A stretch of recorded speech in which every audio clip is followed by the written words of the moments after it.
महिला दिन स्पेशल कहाणी. नवऱ्याच्या बाहेरखालीपणाला कंटाळून मी घटस्फोटाचा निर्णय घेतला. जरा दुर्लक्ष करायचे, मुलांसाठी चालायचेच असे सल्ले मला दिले गेले. मी स्वावलंबी असूनसुद्धा मला सुरुवातीला माझ्या माहेरच्यांचाही पाठिंबा नव्हता.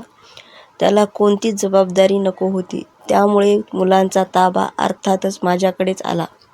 कोर्टाच्या तारखेंना तो येत नव्हता. मग शेवटी मी तडजोडीतून घटस्फोट घेतला.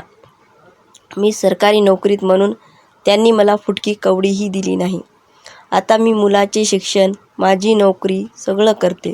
घटस्फोटाचा निर्णय धाडसाने घेणाऱ्या अश्विनी मनमोकळे बोलत होती. अशाच कथा एकटी पण धाडसाने जगणाऱ्या व मुलांना जगविणाऱ्या नयना, नवसा, दुर्गा, प्रिया यांच्याही आहेत. नयना आणि नवसाची कहाणी.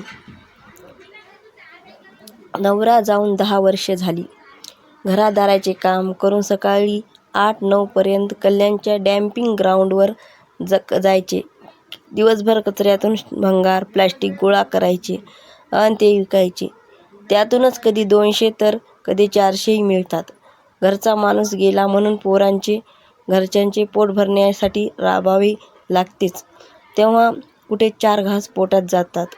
कल्याणच्या डॅम्पिंग ग्राउंडचा कचरा वेचून उदरनिर्वाह करणाऱ्या नवसा वाघे आणि नयना वाघे यांच्या आयुष्यात परिस्थितीचा सामना करत दोघीही जगत आहेत. तुम्ही माझ्या चॅनलवर नवीन असाल तर चॅनलला सबस्क्राईब आणि व्हिडिओला लाईक करा.